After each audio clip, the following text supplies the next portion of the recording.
Beyond Hindi. Subscribe the channel. शेर और उसके भाई बंधु जैसे बाघ, चीता, तेंदुआ इंसान को बहुत लुभाते हैं।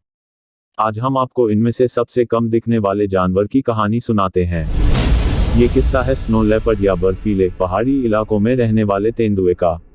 अंग्रेजी में इसे ग्रे घोस्ट कहते हैं, क्योंकि ये बमुश्किल दिखाई देता है और बेहद शातिर खतरनाक होता है। स्नो लेपर्ड मध्य और दक्षिण एशिया के कुछ देशों में पाए जाते हैं। दूर दराज के पहाड़ी इलाकों में, भारत में ये जम्मू कश्मीर के लद्दाख इलाके में पाया जाता है। चीन, कजाकिस्तान और मंगोलिया के कुछ हिस्सों में भी स्नो लेपर्ड या बर्फ के बीच पाया जाने वाला तेंदुआ मिलता है। कुछ दिनों पहले BBC अर्थ की एक टीम इस भूरे रंग के भूत का कैमरे से शिकार करने के लिए लद्दाख पहुंची थी। इस टीम की अगुवाई कर रहे थे जस्टिन एंडरसन। वो इससे पहले भी पाकिस्तान के कब्जे वाले कश्मीर में साल 2006 में स्नो लेपर्ड की तस्वीरें ले चुके थे। उनकी बनाई डॉक्यूमेंट्री प्लेनेट अर्थ खूब पसंद की गई थी। अब इसी का सीक्वल बनाने के लिए जस्टिन को फिर से भारतीय उपमहाद्वीप आना था, मगर इस बार पाकिस्तान के हालात बदल चुके थे। इसीलिए जस्टिन और उनकी टीम ने लद्दाख के हेमिस नेशनल पार्क पहुंची, ताकि 4 पैरों वाले इस भूरे भूत को कैमरे में कैद कर सकें। जस्टिन की टीम ने पहले भी वहां स्नो लेपर्ड की शूटिंग करने की कोशिश की थी, मगर बहुत ज्यादा कामयाबी उन्हें नहीं मिली थी। हालांकि पिछले कुछ सालों में हेमिस नेशनल पार्क में हालात काफी बदल गए हैं। वन अधिकारियों की शानदार टीम और स्थानीय लोगों के साथ अच्छी जुगलबंदी की वजह से यहां स्नो लेपर्ड की नस्ल यहां खूब फल फूल रही है। यहां के अधिकारियों लोगों की कोशिशों का नतीजा ये हुआ है कि अब स्नो लेपर्ड इंसानों को देकर इतना दूर भी नहीं भागते, इसलिए इन्हें कैमरे में कैद करना आसान हो गया है। भारत ने स्नो लेपर्ड की नस्ल को बचाने के लिए एक एक्शन प्लान तैयार किया है। इसकी मदद से लद्दाख के हेमिस नेशनल पार्क में स्नो लेपर्ड की आबादी काफी बढ़ गई है। ऐसे प्लान की सख्त जरूरत भी है, क्योंकि बर्फीले इलाकों में पाए जाने वाले ये तेंदुए जिंदगी की जंग लड़ रहे हैं।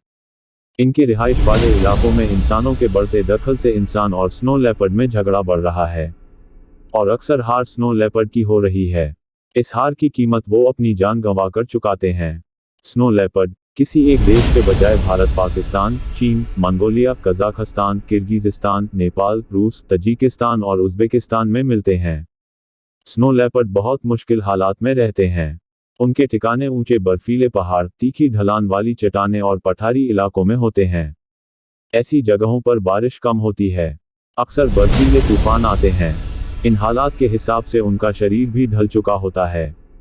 उनका रंग ऐसा होता है कि वो अपने आसपास के माहौल में बमुश्किल दिखाई देते हैं। उनके लिए छुपना आसान होता है। फिर भी जिन इलाकों में वो रहते हैं, वहाँ कुदरती संसाधनों की कमी होती है। इन संसाधनों, खाने पीने के सामानों के लिए अक्सर स्नो लेपर्ड और इंसान आमने सामने आ जाते हैं। खाने की तलाश में स्नो लेपर्ड इंसानी बस्तियों पर धावा बोलते हैं, पालतू जानवरों को मारकर खा जाते हैं। नाराज स्थानीय लोग पलटवार करके स्नो लेपर्ड का खात्मा करने की कोशिश करते हैं। इस जंग का नतीजा ये है कि आज दुनिया में सिर्फ 4 से 6.5 हजार स्नो लेपर्ड ही बचे हैं। पिछले 15 सालों में ये तादाद और घट गई है। स्नो लेपर्ड अक्सर पहाड़ी भेड़ों बकरियों का शिकार करते हैं, मगर इन जानवरों का शिकार इंसान भी करते हैं। इस वजह से स्नो लेपर्ड को शिकार की कमी हो जाती है। भेड़ बकरियों के अलावा वो परिंदों, चूहों और गिलहरियों को भी मारकर खाते हैं। जब BBC की टीम हेमिस नेशनल पार्क पहुंची तो उस दौरान 12 दिनों में 9 स्नो लेपर्ड वहां देखे गए थे। यानी जस्टिन को उम्मीद की किरण दिख रही थी। पहाड़ी इलाकों की तरफ रवाना होने से पहले इस टीम ने बाकायदा ट्रेनिंग ली, अमेरिका के इदाहो में। इसके साथ स्थानीय लोग भी जोड़े गए, जो तेंदुओं के स्पॉटर्स थे। जस्टिन ने जो टीम इकट्ठी की थी, उसमें 3 कैमरामैन, 2 सहायक, 11 लोकल गाइड, कुली वगैरह थे। इस अभियान में पहली बार जस्टिन और उनकी टीम को स्नो लेपर्ड की झलक मिली महज 1 किलोमीटर की दूरी से। यानी शुरुआत अच्छी हो गई थी। जस्टिन की टीम के एक सीनियर कैमरामैन थे जॉन शीयर, जिन्हें ऐसे करामाती शॉट्स लेने का अच्छा खासा तजुर्बा था। उन्हें हेमिस नेशनल पार्क का माहौल बहुत पसंद आया। यहाँ पर स्नो लेपर्ड देखने के लिए दूर दूर से लोग आ रहे थे। 20-30 लोग इकट्ठे स्नो लेपर्ड के पग मार्क्स का पीछा करते हुए निकलते थे, ताकि इस भूरे भूत के दीदार हो जाएं। भीड़ भाड़ देखकर तेंदुए बिदक जाते हैं। इसीलिए BBC की टीम ने दूर दराज के उन इलाकों का रुख किया, जहां सैलानियों की भीड़ नहीं जाती। इसका तुरंत फायदा हुआ। पहले 5 दिनों में ही इस टीम को 5 स्नो लेपर्ड देखने को मिले। हिम्स नेशनल पार्क समुद्र तल से करीब 4000 मीटर की ऊंचाई पर है। यहाँ अक्सर ऑक्सीजन की कमी से सांस लेने में दिक्कत होती है, इसलिए बीबीसी की टीम ने इसके लिए भी पूरी तैयारी कर रखी थी। जैसे वो अपने साथ ऑक्सीजन ले गए थे। दूर दराज का इलाका होने की वजह से मुसीबत के वक्त हेलीकॉप्टर का पहुंचना भी दुर्लभ था, इसलिए ये एहतियात जरूरी थे। बीच बीच में टीम के सदस्य एक दूसरे की सेहत की पड़ताल भी करते रहते थे। राहत की बात रही कि शूटिंग के दौरान कुदरत ने मेहरबानी बनाए रखी, न बर्फीला तूफान आया, न रोशनी की कमी हुई, न ही किसी की तबीयत बिगड़ी। हाँ, तेज धूप की वजह से कई बार दिक्कत हुई। भयंकर ठंड ने भी परेशान किया। इस दौरान कैमरों के केबल टूटने का डर लगा रहता था।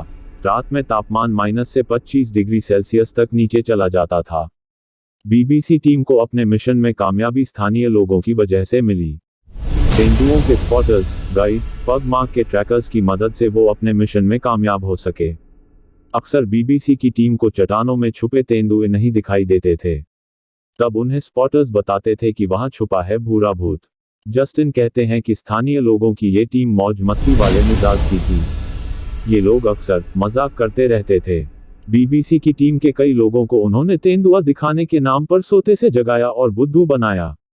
इन्हीं में से एक थे खेनराब फुनसोग। खेनराब पिछले 14 सालों से हिम्स नेशनल पार्क में काम कर रहे हैं। वो स्नो लेपर्ड का पीछा करने के उस्ताद हैं। बचपन से ही उन्हें इन जानवरों से लगाव हो गया था। खेनराब ने अब तक 17 तेंदुओं की जान बचाई है, जो अक्सर इंसानी बस्तियों में आकर फंस जाते थे। खेनराब का कहना है कि स्नो लेपर्ड पालतू जानवरों का शिकार तो अक्सर करते हैं, मगर उन्होंने इंसानों पर कभी हमला नहीं किया। खेनराब अब इतने जानकार हो चुके हैं कि वो तेंदुओं को उनकी धारियों से पहचान लेते हैं। स्नो लेपर्ड एक दूसरे से अपने यूरिन मार्क की मदद से बात करते हैं। अपने इलाके में वो जगह जगह पेशाब करके ये मार्कन करते हैं। अपने इलाकों की सरहदें तय करते हैं। अगर कोई तेंदुआ अपने साथियों से बिछड़ जाता है तो ये यूरिन मार्क उसके बहुत काम आता है। इन्हीं के जरिए नर तेंदुए अपनी मादा साथी को तलाशते हैं। बीबीसी की टीम को स्नो लेपर्ड को शूट करने में पहले ही दिन से कामयाबी मिलने लगी थी। पहले हफ्ते में ही इस टीम ने 3 स्नो लेपर्ड को कैमरे में कैद कर लिया था। ये स्नो लेपर्ड का पूरा परिवार था, जिसमें एक नर, एक मादा और उनका एक बच्चा था। मार्च का महीना इन तेंदुओं का ब्रीडिंग सीजन होता है, तो इस दौरान ये अक्सर आवाज निकालकर अपने साथियों को बुलाते हैं। अक्सर एक मादा तेंदुए के लिए 2 नरों में झगड़ा होता देखा गया है। स्नो लेपर्ड के इस लव ट्रायंगल इस झगड़े में कई बार बच्चे मारे जाते हैं। खेनराब के तजुर्बों का इस टीम को खूब फायदा हुआ। एक मादा स्नो लेपर्ड और उसके बच्चे से बीबीसी की टीम का 15 दिनों में 6 बार सामना हुआ। इस दौरान कई बार मां अपने बच्चे को शिकार की ट्रेनिंग देती कैमरे में कैद हुई। बच्चा भी इस ट्रेनिंग को आजमाता दिखा। इस बच्चे को देखकर ही हिम्स नेशनल पार्क को लेकर नई उम्मीद जगी है कि यहाँ स्नो लेपर्ड की नस्ल फल फूल रही है। स्थानीय लोगों को भी रोजगार के दूसरे साधन मुहैया कराए जा रहे हैं, ताकि वह जानवर पालकर गुजर बसर करना छोड़ दें, क्योंकि इन्हीं जानवरों का शिकार तेंदुए करते हैं। भूटान में भी स्नो लेपर्ड के बचाव के लिए काफी काम हो रहा है।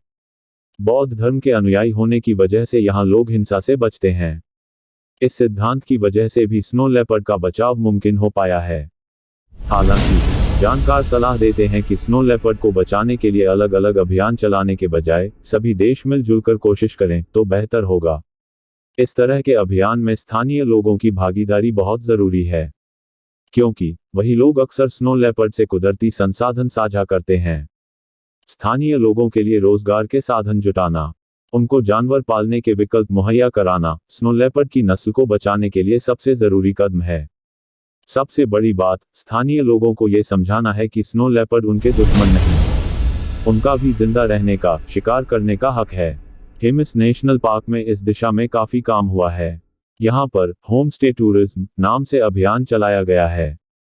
इसमें बाहर से आने वाले सैलानियों को स्थानीय लोगों के घर पर ठहराया जाता है।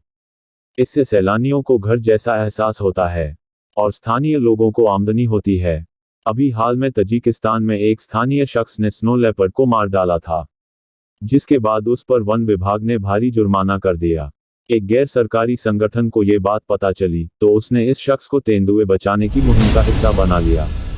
आज वो घूम घूम कर पूरे इलाके में लोगों को स्नो लेपर्ड बचाने के अभियान से जोड़ रहा है। ऐसे ही अभियान से स्नो लेपर्ड के इलाके में रहने वाली पूरी आबादी को जोड़ने की जरूरत है। आगे भी इसी ही जानकारी को पाने के लिए चैनल को सब्सक्राइब करें और लाइक एंड शेयर भी करें। मिलते हैं नेक्स्ट वीडियो में। धन्यवाद।